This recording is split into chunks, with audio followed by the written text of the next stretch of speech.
आज के सेशन में हम जो है एफडीआई पॉलिसी के बारे में देखेंगे कि एफडीआई पॉलिसी जिसमें कि फॉरेन डायरेक्ट इन्वेस्टमेंट जो है इंडिया में किस तरीके से आ रहा है और उसमें क्या क्या पॉलिसी हमारे गवर्नमेंट ने बना रखा है, उन सब के बारे में आज हम देखेंगे।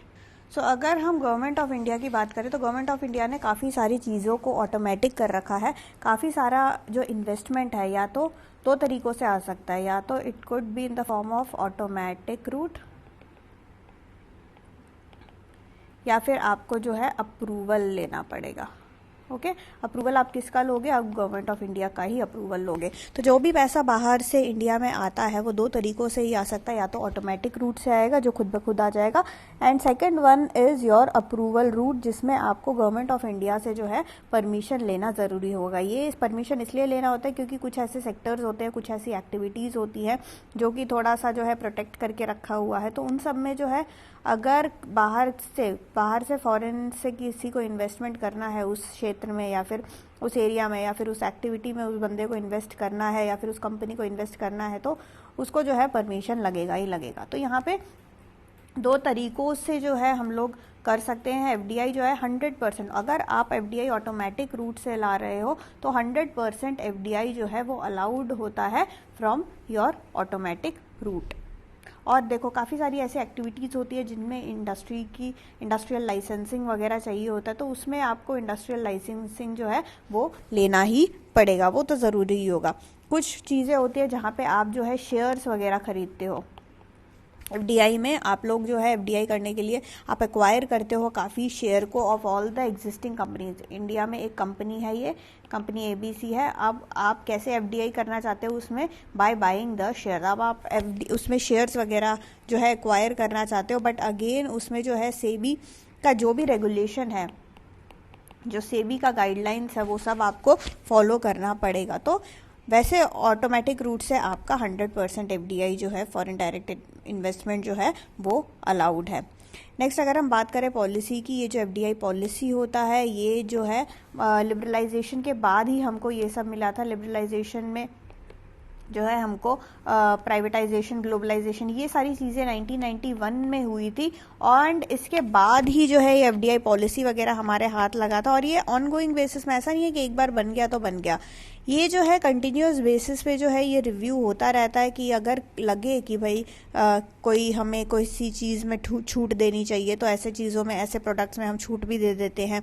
अगर हमें लगता है कि ऐसे प्रोडक्ट का एक्सपोर्ट बंद करना चाहिए तो हम कभी कभार जो है उसके एक्सपोर्ट में कुछ टाइम के लिए बैन लगा देते हैं। लाइक ऑनियन में हुआ था, लाइक बासमती राइस हो गया, कोई भी प्रोडक्ट आप ले लो, अगर कभी लगता है गवर्नमेंट ऑफ इंडिया को कि भाई इंडिया में शॉर्टेज आ रहा है तो इस तरीके से जो है ये तो हम सिंपल वैसे बात कर रहे हैं। बट एफडीआई पॉलिसी का अगर हम स्पेसिफिक तरीके से बात करें तो एफडीआई स्पेसिफिक के भी जितने भी पॉलिसी में जो भी रूल्स वगैरह है, अगर गवर्नमेंट को लगता है कुछ चेंजेस वगैरह करने चाहिए तो वो जो है चेंजेस करता भी है और उसका रिव्यू जो है कंटिन्यूस बेसिस पे होता भी है। Next is procedure for FDI under automatic route. तो ऑटोमेटिक रूट में हमने पहले ही देख लिया कि ऑटोमेटिक रूट में कितना अलाउड है, 100% अलाउड है from foreign NRI investor without prior approval in most of the sectors including the service sector। तो सर्विस सेक्टर में भी जो है NRI लोग या फिर जितने भी फॉरेन इन्वेस्टर्स हैं वो जो है अपना पैसा जो है लगा सकते हैं और ऐसे सेक्टर में 100% अलाउड रहता है। एंड इसमें किसी भी प्रकार के अप्रूवल की, या तो आरबीआई हो गया या तो गवर्नमेंट हो गया, किसी भी तरीके के अप्रूवल की जो है आपको ज़रूरत बिल्कुल भी नहीं पड़ेगी। जो ऑटोमेटिक रूट हो गया उसके अलावा जो सेकंड रूट था वो था आपका गवर्नमेंट ऑफ इंडिया का रूट। तो गवर्नमेंट ऑफ इंडिया का रूट के लिए भाई आपको जो है गवर्नमेंट ऑफ इंडिया से, यहाँ पे आपको गवर्नमेंट ऑफ इंडिया से परमिशन लेना ही पड़ेगा। एंड अगर हम बात करें कि प्रोसीजर क्या है ऑब्टेन करने का गवर्नमेंट अप्रूवल की, भाई आपको जो है ऐसे एक्टिविटीज़ में इन्वेस्ट करना है जहाँ पे गवर्नमेंट अप्रूवल की ज़रूरत है, तो उसका भी जो है प्रोसीजर होता है। एंड ये जो सारे प्रपोजल होते हैं फॉरेन इन्वेस्टमेंट के जो कि गवर्नमेंट अप्रूवल के थ्रू आते हैं वो कौन कंसिडर करता है? FIPB, एक बोर्ड बना के रखा हुआ है, that is FIPB, that is foreign investment promotion board. तो ये जो होता है ये अप्रूवल देता है। अप्रूवल देने का काम जो है किसका है? अप्रूवल देने का काम ये फॉरेन इन्वेस्टमेंट प्रमोशन बोर्ड का है। तो हमें यहाँ से जो है आपको यहाँ पे परमिशन लेना पड़ेगा। इसके अलावा भी अगर आप सीख कर रहे हो approval other than NRI investment और 100% अगर हम ईओयूज की बात करें यानी कि एक्सपोर्ट ओरिएंटेड यूनिट्स वगैरह की बात करें, तो उस केस में जो है आपको क्या करना पड़ेगा, आपका जो भी एप्लीकेशन है फॉर दैट एफडीआई आपको सबमिट करना पड़ेगा to department of economic affairs and ministry of finance government of India को। ओके, तो इनको आपको अप्रोच करना पड़ेगा। सो दिस इज ओवरऑल, हमने जस्ट ऊपर ऊपर से भी देखा है कि जस्ट समझने के लिए कि प्रोसीजर जो है ऊपर ऊपर से है क्या। कुछ में ऑटोमेटिक रूट होता है, ऑटोमेटिक रूट में 100% सब कुछ अलाउड रहता है, किसी से आपको परमिशन लेने की ज़रूरत नहीं है। बट अगर हम कुछ स्पेसिफिक एक्टिविटीज़, कुछ स्पेसिफिक सेक्टर की बात करें, तो उस केस में जो है आपको गवर्नमेंट ऑफ इंडिया से जो है परमिशन लेना पड़ेगा, मिनिस्ट्री ऑफ फाइनेंस या डिपार्टमेंट ऑफ इकोनॉमिक अफेयर्स से। अगर हम बात करें FDI from NRIs and for 100% EOU, अगर इनकी बात करें, इन लोगों का जो एप्लीकेशन है, इनका एप्लीकेशन कहाँ जाता है, they have to submit the application to the PRC, जो कि है public relation and complaint section. तो इनके पास जो है आपको जो है करना पड़ेगा अपना एप्लीकेशन, इन लोगों को सबमिट करना पड़ेगा, जो कि सेक्रेटेरिएट ऑफ इंडस्ट्रियल असिस्टेंस है, department of industrial policy and promotion में ही ये सब आता है। फिर हमारे पास आ गया prohibition of FDI. Prohibition of FDI का मतलब है कि एफडीआई अब हर चीज़ में, ठीक है, बाहर वालों के पास पैसा बहुत है, इन्वेस्टर्स के पास पैसा बहुत है, अब वो लालच में आ गए, वो सोचेंगे कि भाई हम यहाँ से पैसा कमाते हैं दूसरी कंट्री से। बट देखो, कुछ ऐसी एक्टिविटीज़ है जिसमें आप जो है नहीं कर सकते एफडीआई। वो क्या है?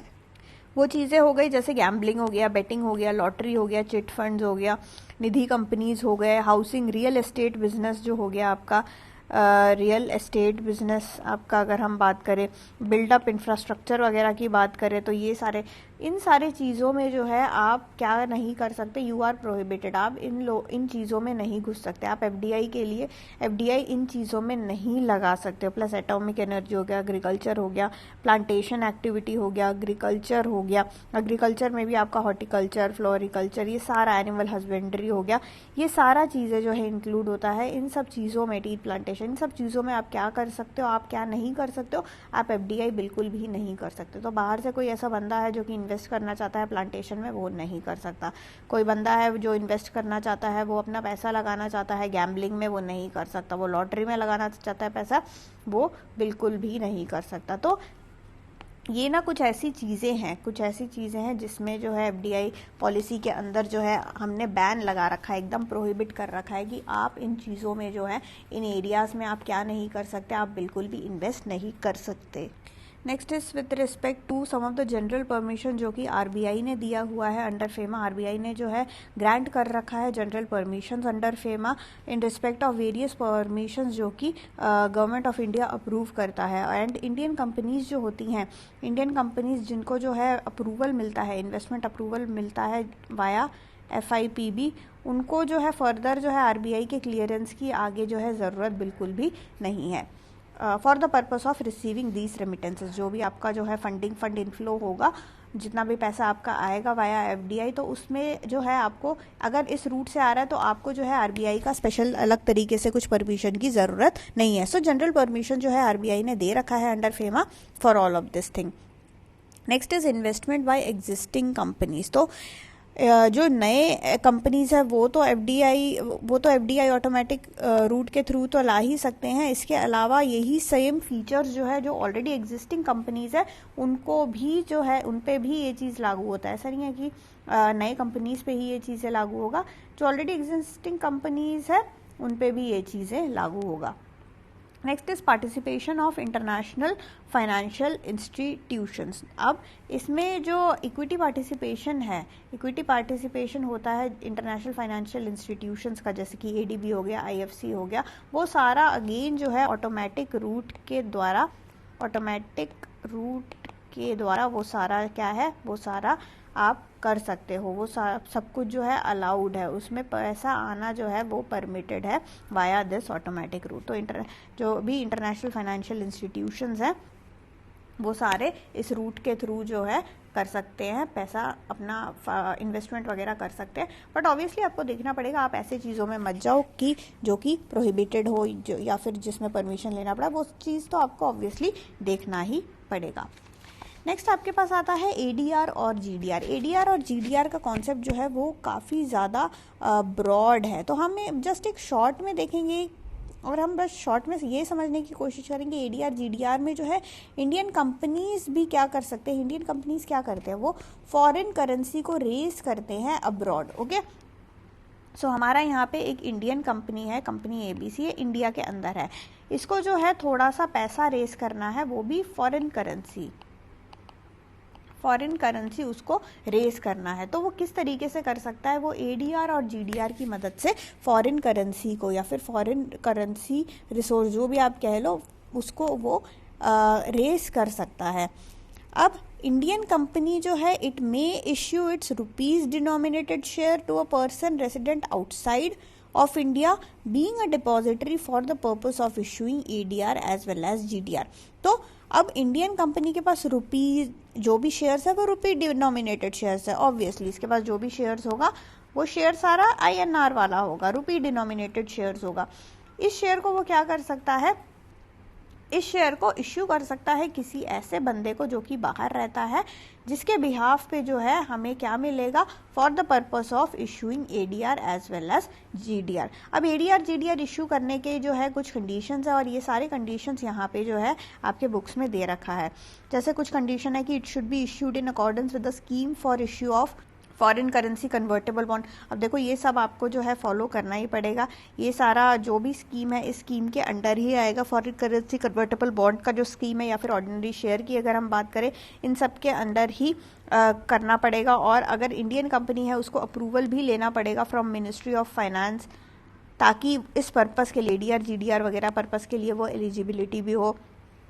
यहाँ पे जो है एक और चीज़ कही गई है कि there are no end use restriction on GDR, मतलब कि आप इसको जो है कहीं पे भी इन्वेस्ट कर सकते हो, बस कुछ बैंड चीज़ें जो है, कुछ बैंड इन्वेस्टमेंट जो है उनमें आप नहीं जा सकते, उसके अलावा आप कहीं पे भी जा सकते हो। इसके अलावा जो 25% ऑफ द FCCB का जो प्रोसीड्स होता है it can be use for general corporate restructuring. तो इस हिसाब से देखो काफ़ी सारे हैं क्लॉज लगे हुए हैं यहाँ पे। The issuer should not be ineligible to issue shares to a person resident outside India. ऐसा बंदा नहीं होना चाहिए, देखो ऐसी कंपनी होनी चाहिए, नहीं होनी चाहिए कि भाई ये शेयर ही इशू नहीं कर सकता, कि उसकी कैपेसिटी की यहाँ बात आती है, उसकी कैपेसिटी की यहाँ बात आती है कि वो इश्यू करने लायक भी होना चाहिए वो बंदा या फिर वो company whatever. Then there is no limit up to which an Indian company का कोई लिमिट नहीं है। ओके, आप कितना भी रेस कर सकते हो, कोई लिमिट नहीं है कि आप इतना ही रेस कर सकते हो या वैसा, ऐसा कोई लिमिट नहीं है, अमाउंट का लिमिट नहीं है। Then a company engaged in the manufacture of items covered under automatic route whose direct foreign investment after a proposed GDR, ADR, FCCB issue is likely to exceed the percentage limit under the automatic route would need to obtain prior government clearance through FIB before seeking final approval from। Okay, देखो कुछ चीज़ों में जो होता है कि देखो manufacture of certain items वगैरह होता है जो कि कवर्ड होते हैं ऑटोमेटिक रूट में। अब उनमें जो है कभी कभार जो है जो परसेंटेज लिमिट लगा रहता है, तो वो अगर परसेंटेज लिमिट आपने एक्सीड कर दिया तो अब देखो कोई चीज़ का परमिशन एक लिमिट तक रहता है। अब अगर आप वो लिमिट एक्सीड कर जाओगे तो आपको दोबारा से परमिशन लेना पड़ेगा। तो उस केस में ऐसे केसेस की बात कही गई है कि अगर आप लिमिट क्रॉस कर जाते हो तो उसमें आपको जो है अप्रूवल जो है लेना पड़ेगा मिनिस्ट्री ऑफ फाइनेंस वगैरह से। सो ये कुछ सिंपल रिस्ट्रिक्शंस हैं कि आप क्या कर सकते हो।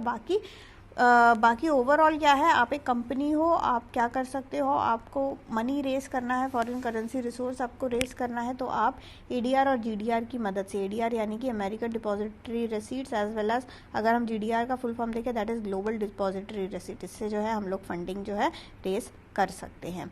FCCB की हम बात कर रहे हैं, जो FCCB है that is foreign currency convertible bond. अब फॉरेन करेंसी कन्वर्टेबल जो बॉन्ड जो है they are issued as per scheme through depository receipt mechanism. Depositories को इश्यू करता है और ये जो होता है सब्सक्राइब कौन करता है, by a non resident, and ये होता फॉरेन करेंसी में है। एंड उसका मेन ये बात ये है कि इट कैन बी कन्वर्टेड किस में, to ordinary shares. So ordinary shares में जो है इसमें कन्वर्ट कर सकता है of the issuing company in any manner. तो ये जो है FCCB का कुछ कैरेक्टरिस्टिक्स है। Then we have something about the preference share. Preference share में क्या है कि जो foreign investment through preference share is treated as foreign direct investment, जो भी फॉरेन इन्वेस्टमेंट हो रहा होगा वाया प्रेफरेंस शेयर के थ्रू, तो उसको भी हम जो है एफडीआई के अंदर ही काउंट करेंगे। इसमें भी जो है आप जो है ऑटोमेटिक रूट से आ सकते हो या फिर आप एफआईपीबी की मदद से आ सकते हो।